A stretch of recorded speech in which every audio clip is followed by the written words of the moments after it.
오늘 설교는 제 결혼식 사진 이야기로 시작하려고 합니다.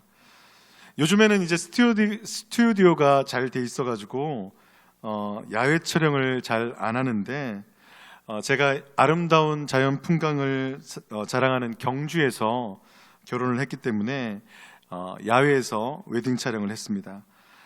야외에서 촬영을 하다 보니까 이동하고 촬영하고를 반복하다 보니 조금 힘들었습니다. 하지만 야외 촬영을 한 사진을 보고 나니까 참 그 고생도 잃어버릴 만 하더라고요.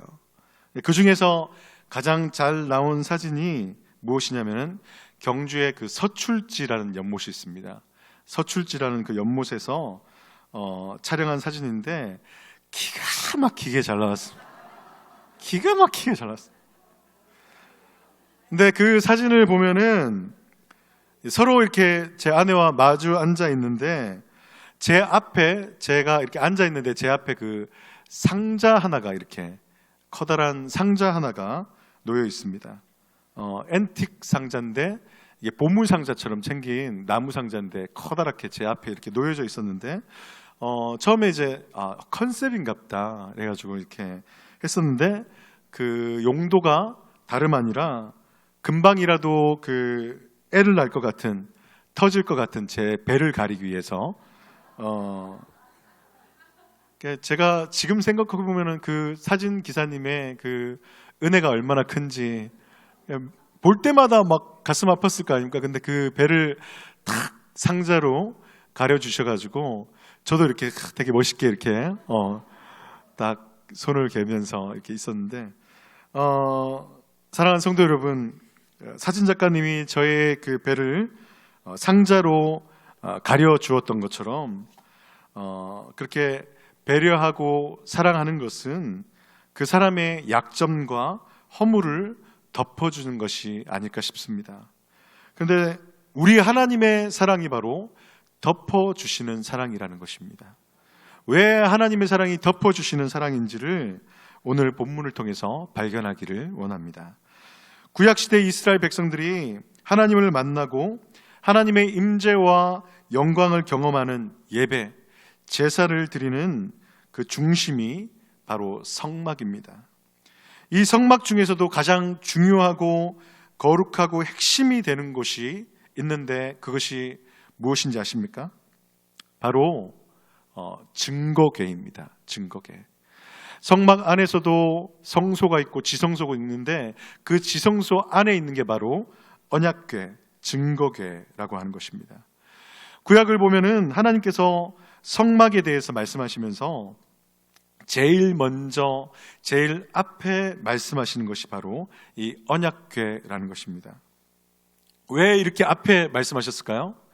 가장 중요하고 핵심이 되는 것이기 때문에 이 언약궤를 먼저 말씀하시는데, 그런데 이상한 것은 이 성경 말씀에 보면은 이 언약궤를 언제 만드냐면은 성막 다른 거 다 짓고 나서 맨 마지막에 언약궤를 만드는 것을 볼 수 있습니다. 아니 이상하지 않습니까? 제일 먼저 말씀하셨는데 왜 제일 나중에 이렇게 만들었을까요?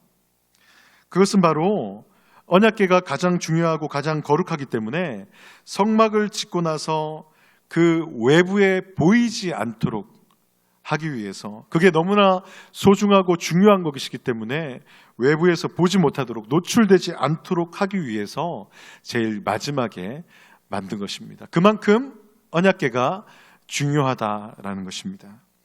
이 가장 중요하고 가장 거룩한 언약궤는 일종의 상자입니다. 상자. 가로 112cm 그리고 세로 67cm 이 정도 되겠네요. 그래서 높이가 67cm, 일종의 상자라고 생각하시면 됩니다. 그런데 이 그냥 평범한 상자는 아니겠지요. 당연히 정금으로, 금으로 만든 연한 판이 달려 있고요. 그리고 내 모서리에 금고리가 있는데 이것은 이동할 때 아카시아 나무, 그러니까 조각목에 금을 씌운 막대기 2개를 연결해가지고 운반하기 위해서 만든 것입니다. 그리고 이 언약궤 안에는 그 유명한 모세가 시내산에서 받은 십계명 2돌판이 담겨져 있었습니다. 근데 오늘 이제 주목해야 될 게 이 언약궤가 아니라요, 언약궤 위에 있는 것이었습니다. 언약궤 위에 있는 것이 무엇입니까? 아십니까? 아시는 분? 네. 언약궤 위에 뭐가 있냐면 속죄소라는 게 있습니다. 언약궤만 있는 게 아니라 언약궤를 덮고 있는 뚜껑 같은 거. 여기 전라남도에서는 뚜껑을 뭐라고 합니까? 뚜껑이라고 합니까? 뚜경 뭐 아닌가요? 아닌가요? 저기 경상도에서는 뭐 따까리 뭐 네. 뚜껑 뭐 딱공 뭐 이렇게 뭐 여러 가지로 말하는데, 이 속죄소는 그 언약궤를 덮는 그냥 뚜껑이 아닙니다. 예. 단순한 뚜껑이 아닌데, 이 속죄소가 뭐냐? 이 속죄소가 바로 하나님께서 임재하시는 좌소, 임재하시는 곳이 바로 속죄소입니다. 속죄소 위에는 금으로 만든 2그룹이 있습니다.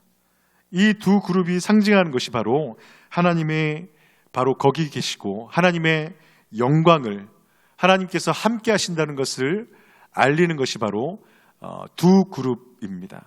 근데 이 2그룹이 날개를 펴가지고 속죄소를 덮고 있습니다. 그래서 얼굴은 마주대하면서 고개를 약간 숙여서 아래를 내려다보게 했습니다. 그러니까 이 2그룹이 이렇게 숙이고 있는 그러한 모습으로 2그룹이 있습니다. 왜 고개를 숙이고 아래를 내려다볼까요? 그것은 천사조차도, 그룹조차도 하나님을 볼 수 없을 정도로 하나님께서 거룩하시다라는 것입니다. 이토록 거룩하신 하나님께서 죄악으로 더럽혀진 이스라엘 백성들을 자기 백성 삼으시고 또 그들 가운데 계시겠다라고 하시는 것입니다. 그 좁디 좁은 반의 반평도 되지 않는 그 곳에 그 지성소를 만들고 그곳에 계신 것 자체가 말로 표현할 수 없는 놀라운 은혜라는 것입니다. 사랑이라는 것입니다. 여러분, 무엇보다 하나님께서는 우리를 성전 삼으시고 우리 안에 계십니다. 여러분 믿으십니까? 여러분 안에 성령 하나님께서 계십니까? 여러분, 우리가 하나님께서 있으실 만해서 거하시는 것입니까? 하나님께서 우리 안에 계실 만 하시니까 계시는 것입니까? 아니죠. 무엇보다 그 크시고 창대하시고 높으신 크신 하나님께서 우리 안에 거하시는 것이, 우리 안에 계시는 것이 여러분 말이나 되는 것입니까?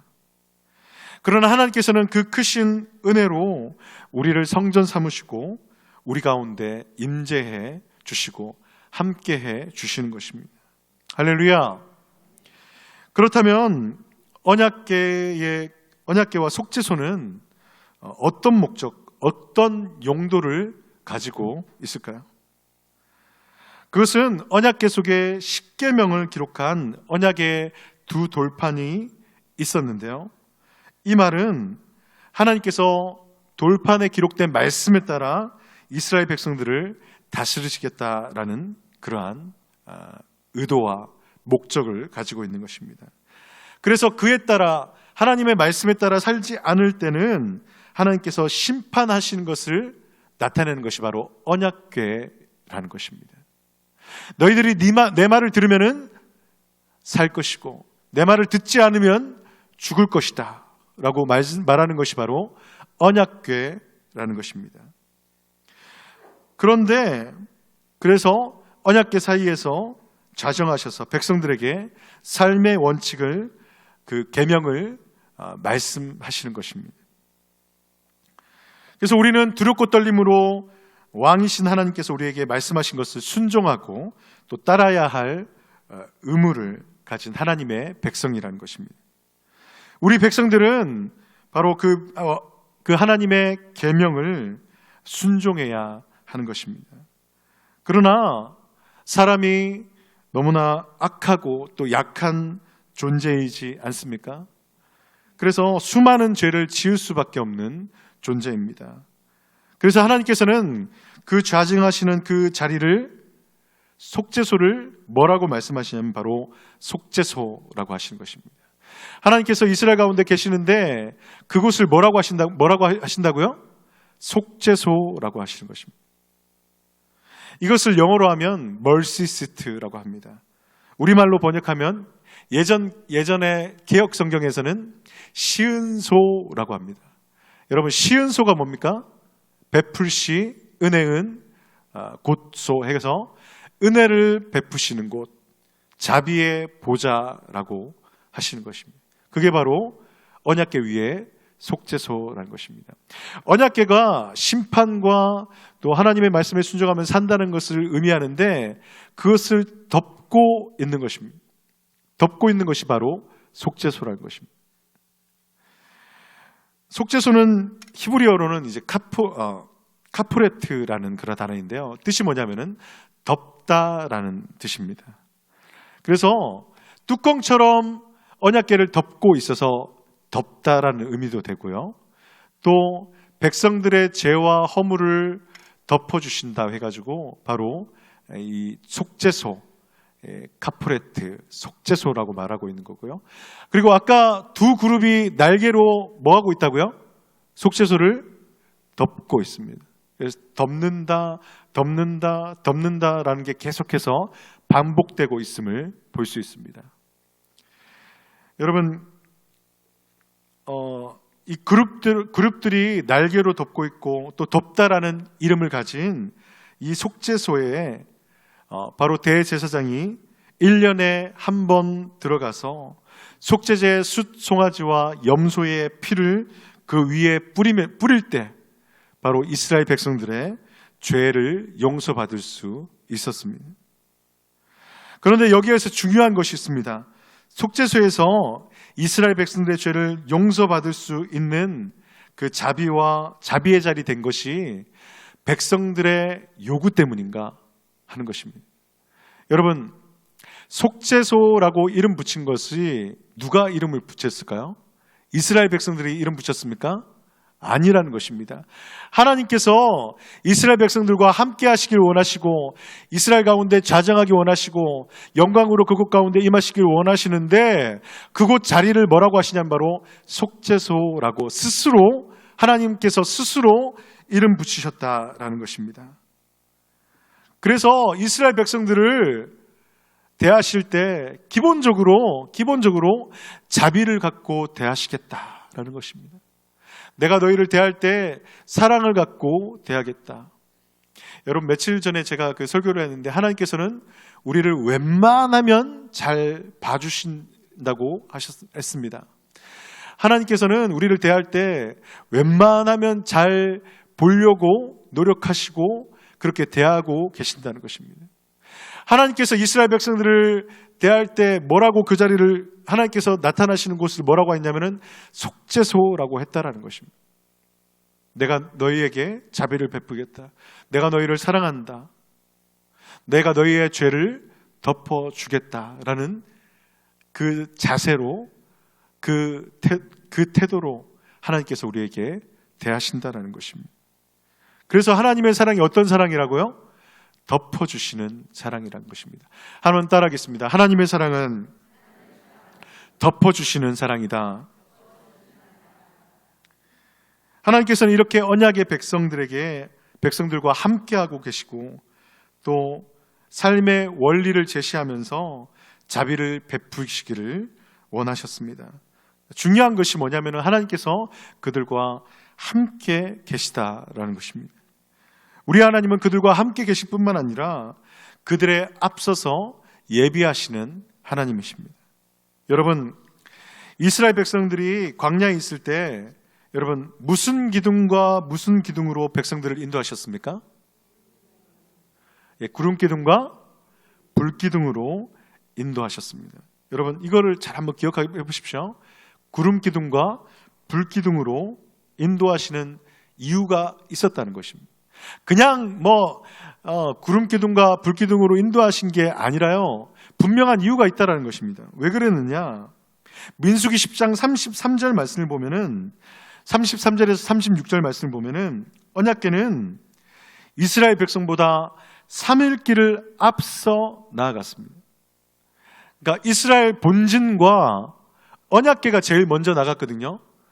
이스라엘 백성들이 먼저 나갈 수 없었습니다. 제일 앞에 뭐가 있었다고요? 언약궤가 있었습니다. 언약궤가 3일, 백성들보다 3일 길 앞서가지고 이스라엘 백성들이 어디로 갈지를 결정했다라는 것입니다. 왜 언약궤가 먼저 앞서갔을까요? 앞에 위험이 있는지, 적들이 있는지를 보고, 또 쉴만한 곳인가, 그것을 누가 찾았다고요? 언약궤를 인도하시는 하나님께서 백성들의 길을 인도하셨다는 것입니다. 그런데 이게 얼마나 되는 거리라고요? 3일 정도 걸어야 되는 그 길이 3일 길을 앞서갔다는 것입니다. 여러분, 그렇다면 백성들이 그 언약궤를 쫓아가야 되는데 3일 길이 떨어져 있으니까 찾기가 쉽습니까? 안 쉽습니까? 쉽지가 않지요. 그래서 낮에는 구름 기둥으로, 밤에는 불 기둥으로 인도하셔서 언약궤가 가는 곳을 알려주셨다는 것입니다. 언약 백성이신 성도 여러분, 하나님께서 우리의 3일 길을 앞서 나가셔서 예비하시고 인도하심을 깨달으시기를 바랍니다. 우리는 우리의 앞서 은혜로 우리의 앞길을 예비하시고 우리와 함께 하시는 하나님을 믿음의 눈으로 바라보시는 여러분들 되시길 바랍니다. 여러분, 하나님의 사랑은 덮어주시는 사랑입니다. 그래서 그 사랑받은 자로서 우리도 형제자매들의 허물과 약점을 우리도 덮어줘야 한다는 것입니다. 한번 옆에 사람에게 한번 이렇게 말하면서 축복하겠습니다. 제가 덮어드리겠습니다.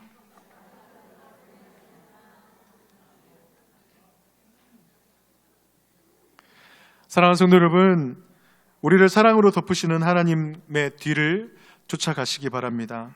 아무런 염려와 걱정 없이 발을 내딛으시기 바랍니다. 여러분 계신 그곳에 하나님께서 여러분을 위한 은혜를 예비하고 기다리고 계실 것입니다. 그곳에서 하나님과 함께 열심을 다해 살아가는 여러분들 되시기를 주님의 이름으로 축복합니다. 기도하겠습니다.